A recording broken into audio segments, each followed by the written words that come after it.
তুই তো বিশাল ভাব লিখতিলি বে তোরা বে হয় না। আজকে রে আমার বাপ স্বয়ন পুরো পাস করা উকিল আগে লেস্টেছে। তুই শুধু ঘটনাটা দেখ, আজকের মধ্যে বে, রাত্রির মধ্যে দেখলে দেখা যাবে। চলো খোড়া ঘটক চলো।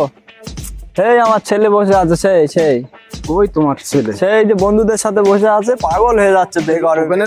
হ্যাঁ হ্যাঁ, এই যে এই আমার পাগলা ছেলে পুরো বেঘর বেগন। বসো, চিন্তা হয়ে কোনো ব্যাপার না, বসো বসো।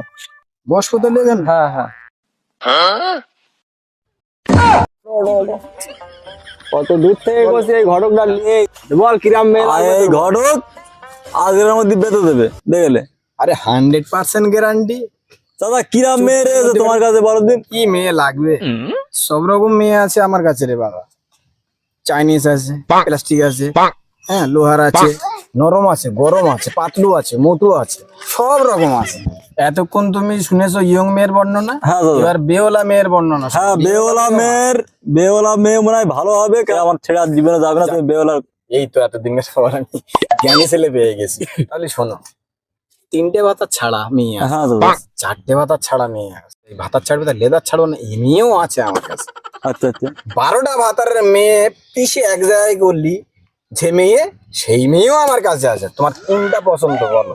চাচা, মেয়ে বিশ্ব গরিবাই হোক, একটু পয়সাওয়ালা মেয়ে লাগবে চাচা। আর একটাই কথা, মেয়ে বিচ্ছিরি খারাপ দেখতে হয় হোক গে, কালো আয় হোক, কোনো অসুবিধা নেই, বিশ্ব সুন্দরী লাগবে।